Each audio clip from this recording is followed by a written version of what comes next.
Everyone, and thanks so much for having me. My name is Holly Kalpa. I am a virtual youth addiction counselor at CMHA Huron-Perth Addiction and Mental Health Services. You might know us as two separate agencies. That was Choices for Change and Resilience Huron-Perth. However, we have recently come together to enhance our service offerings. I am so excited to talk to you today about youth addiction and substance use and patterns of youth addiction and how to talk to the kids in your life about substances. Just so you know, I do typically work with youth ages 12 to 24.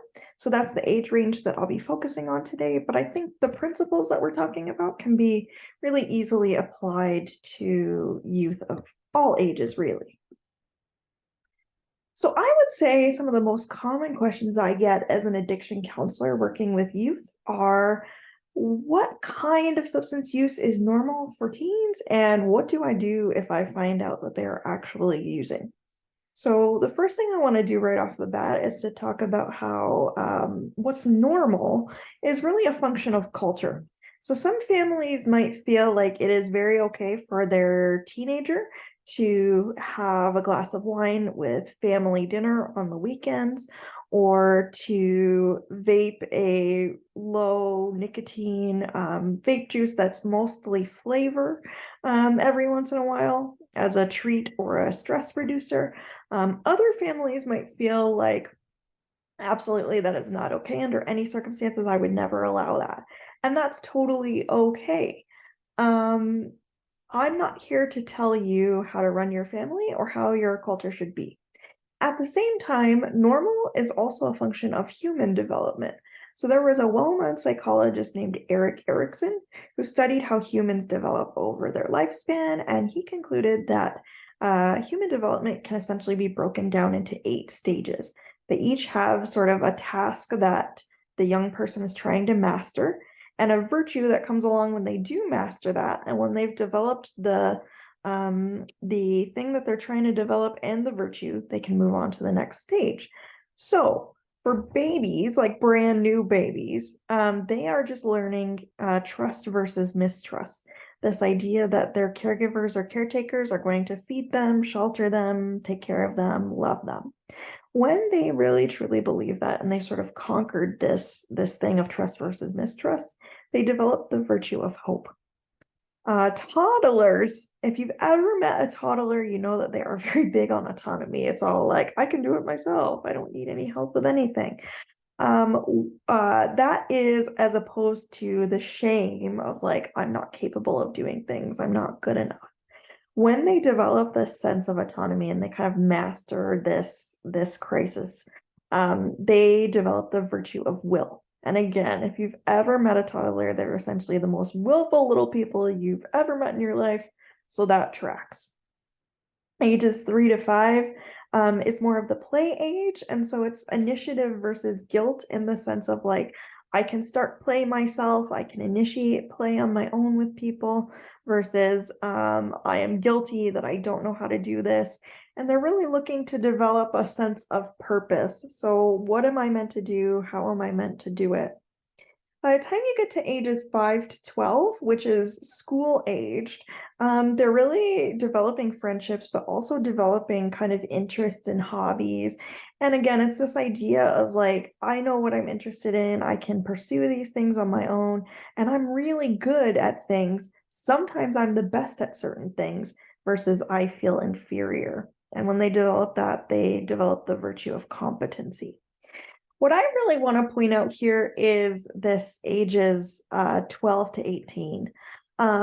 Ages 12 to 18 are really looking at ego identity versus role confusion and the virtue of fidelity.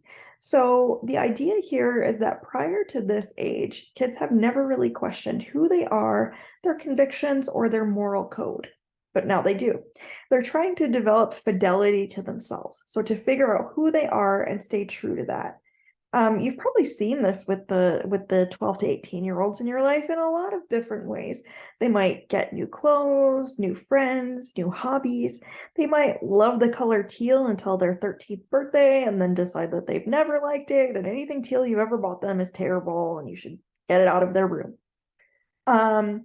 Sometimes it can feel like you're getting a new kid or a new version of a kid in your life every single day. And that can be confusing and frankly, sometimes kind of annoying. But the good news is it's actually a sign of growth. The point that I'm trying to make is that substance experimentation is part of that growth and development for some youth. Now, that's not the case for all youth, and we'll talk about statistics and things like that in a minute to see just how common this actually is. Some kids never try substances before they're adults, and some kids never try substances at all. But for the ones that do, it's often just about trying some things that they aren't just to discover who they are. It's purely experimentation. And we don't have to condone that at all. But we can approach it without judgment and without panic and just make way for kind of open conversations. So in terms of what's common for kids and substance use, we can look at two things. We can look at what the statistics say, and then we can look at what people in the field who are actually working with these kids are saying in terms of what's common. The largest substance use survey in Canada found that in 2019, the most common substances for youth ages 12 to 18 to use were alcohol, nicotine, and high caffeine energy drinks. Let's take a second. Did you forget that caffeine is considered a drug? It absolutely is. And I think it's really common for people to sometimes forget about those more socially acceptable drugs as being drugs, like caffeine. But I think it's important to recognize that, particularly in terms of transparency and authenticity around where substances show up in your life. We'll talk about that a little bit more in a minute. But in terms of high caffeine energy drinks, up to 1/3 of youth will try that before they exit high school. In terms of the statistics for alcohol, some sources say that up to half of teens will try alcohol before they exit high school, and about 20% of teens will try cannabis. I'll be really transparent and say that even when we're offering surveys anonymously, we don't really know how honest people are comfortable being. So take the numbers for what they are, but they are there.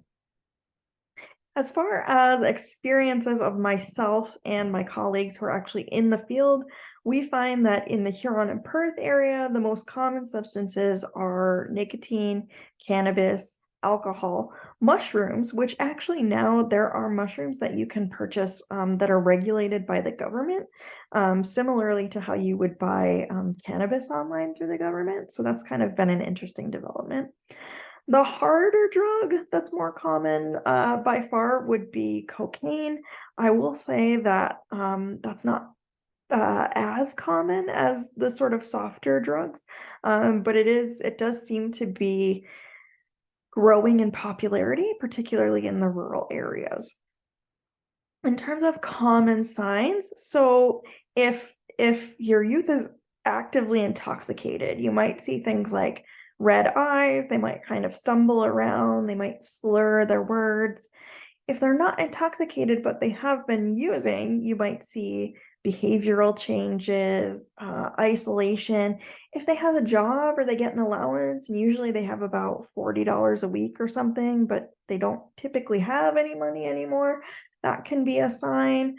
But again, going back to this idea of developmental stages, like a certain amount of behavioral change, isolation, spending your money on different things, I mean, like that's relatively normal for the age too. So it's sort of hard to figure it out, like what's normal versus what's actually drug related. And the best advice I can give around that is just to talk to them, set a stage for an open conversation, and see if they'll tell you the truth.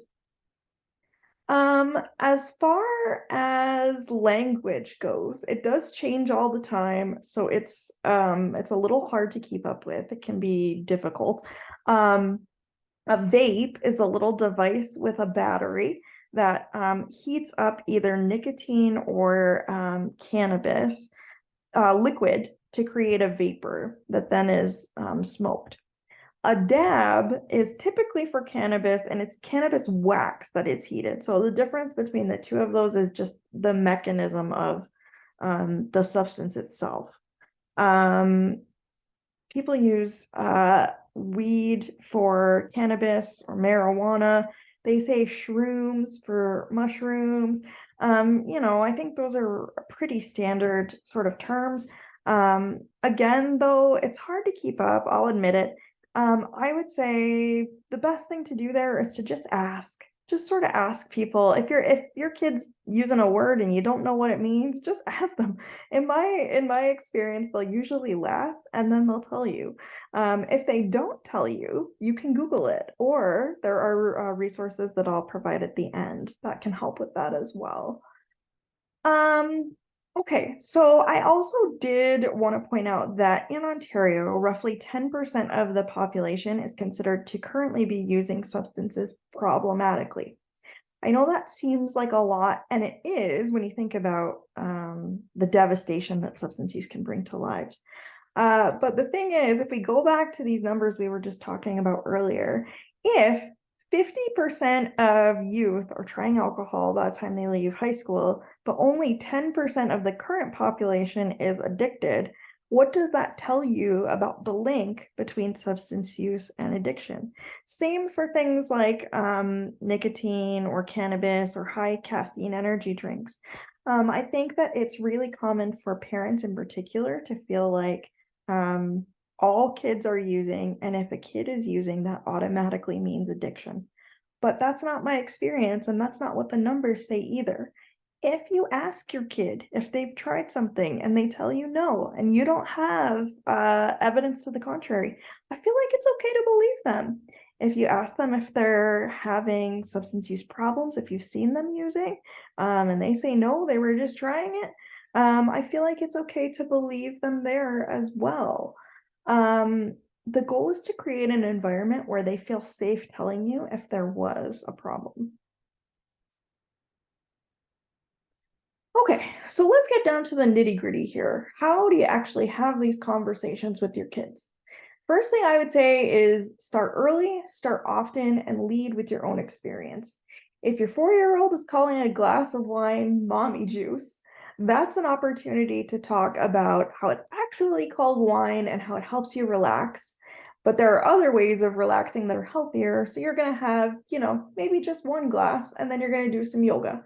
And then maybe you do that yoga with your 4-year-old. As kids get older, I feel like it is okay to acknowledge that they might actually know more about substances than you do, and to approach conversations with a place of curiosity from someone else who might be more of an expert or have more answers. So if someone on the street is vaping, for example, you can say something like, I see these vapes everywhere, but I don't actually know what that is. Like, what are those? Tell me more about that. What do you know? If this leads to conversations about their substance use, so if it leads to, well, have you ever tried vaping? That's okay, but you need to be prepared for what happens if they answer yes. If they do say yes, I would say just keep that sort of curious stance, resist the urge to judge, and connect your questions that you're asking afterward to what they value. Okay, so you're telling me that you vaped before. What does that feel like? Does it ever burn your lungs? Do you ever feel it later when you play hockey? Try to keep an open conversation where you're just exploring how that behavior is working for them. Um, I also encourage people, when possible, to keep a total truth policy. So the idea is, I'm not going to punish you if you tell me that you've tried a substance or that you're using it. But if I find out that you've used something or tried something and you didn't tell me, we're going to have a conversation about why you didn't say anything. I think that it is really best to refrain from threats or punishment, because teens are at an age where they're trying to figure out who they are. And in total honesty, they aren't with you 24/7 anymore. So punishing and threatening doesn't necessarily prevent them from using, it just prevents them from telling you about it. And then you don't know what kind of issue there is or what kind of help that they might need. Remember that ultimately parents just want healthy, well-adjusted kids who know who they are and feel supported. So, what's going to get you that more? Punishing or having open conversations? So by this point, you might be coming to realize that you cannot control every moment of your child's life and that they might try substances in spite of your best effort. If you're realizing that, you might be wondering, well, if I don't have any control over whether they do it, how do I make sure that they're safe? The idea of engaging in behavior that might be risky, but trying to stay safe is called harm reduction. And we do that in our lives in many, many ways, some that have to do with substances and some that don't. So every time you put a seatbelt on in the car, that is harm reduction.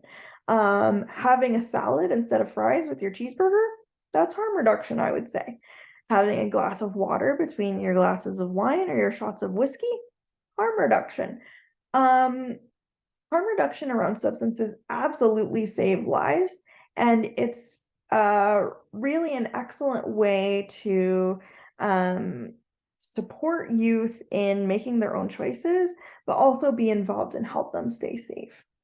In terms of big picture ways that you can help your child have less harm while they use, the research says that one of the best ways to do that is to help your child feel connected to family and friends relationships, to feel a part of their community, and feel like they have hope for the future.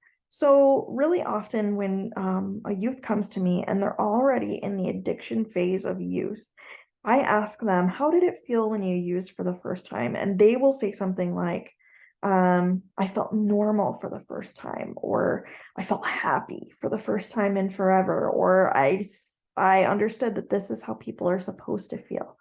Typically, that's because there's some deep-rooted pain or trauma or hurt inside of them. And the substance medicates that for a while in the way that they don't know how to do for themselves. It soothes it. If we can create a situation where youth have really tight social supports around them and goals for the future, they might still try substances, but they don't need substances to sort of self-soothe. They know that when they have hard feelings, they can go to a friend, a family member. They can look to the future and understand that this is not forever. And they don't feel that same pull to substances in the same way that other kids might that don't have those same connections. So that's sort of the big picture. The smaller picture idea is to just support them in really simple strategies that help them to stay safe. So you can talk to them about things like using vapes with a lower percentage of nicotine or cannabis if they're currently already vaping. Maybe they just go to something a little bit lower, and that way, even if the frequency of their use stays the same, the amount of actual substance that they're getting is less. You can talk to them about if they're going to be drinking to space it out with water in between, or to put more mixer into their drink so they're getting less alcohol. You can tell them that you will pick them up from anywhere that they go if they don't feel safe to drive or safe with the person who is driving them. You can offer to let them stay the night at somebody's house as long as it's safe so that they're not out doing things while they might be intoxicated. Just those sort of really simple things, but they can make a really big impact. And, I think it's really important too to model those things yourself, to say like, I'm going to call an Uber because I'm going to have a beer at dinner, or I am going to choose a alcohol with less actual alcohol content, a drink with less alcohol content, or make different choices in who I'm hanging out with or what we're doing, that kind of thing. It's important for them to see it from you, because one thing about teenagers, they can sniff out a hypocrite a mile away, right? So you got to be authentic. That's that. I'm excited to stop the presentation here, and then I will go live. We'll talk about some resources and we'll wrap it up and do a little exit survey at the end.